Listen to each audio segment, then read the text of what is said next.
మరి మనుషుల దయందును దేవుని దయందును మనం వర్తిల్లాలంటే మనం ఏం చేయాలండి? దేవుని యందు యథార్థంగా మనం బ్రతకాలి. మరి దావీదంట దేవుడు అతను ఎన్నుకున్న దినము నుంచి అనేక మంది ప్రతిరోజు అతని సైన్యంలో చేరుతూ ఉన్నారంట. అతని పక్షపు వారు అవుతున్నారంట. మరి అతని సైన్యం అంతకంతకు వర్ధిల్లిందంట. యుద్ధ నేర్పరులు, పరాక్రమశాలులు, ఇంకా ఎంతో మంది అతని పక్షాన వచ్చి చేరి అతనికి సహాయంగా నిలిచారు. మరి ఇదంతా ఎవరి కృప?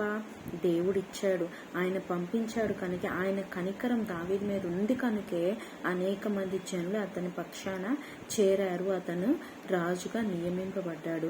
మరి మనం కూడా మనకి ఇతరుల ఫేవర్, మనుషుల ఫేవర్ మన మీద ఉండాలి అంటే మనం కూడా దేవునికి హృదయానుసారులుగా ఉండాలి. యథార్థవంతులుగా జీవిస్తే దేవుడు అనేక మందిని మన పక్షవారంగా చేస్తాడు.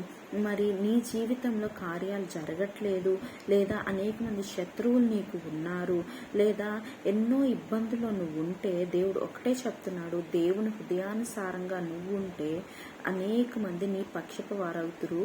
అలాగే నీ శత్రువులు కూడా నీ పక్షపు వారవి నిన్ను ఎంతగానో ఉన్నత స్థితికి దేవుడు చేరుస్తాడు. ఆమేన్.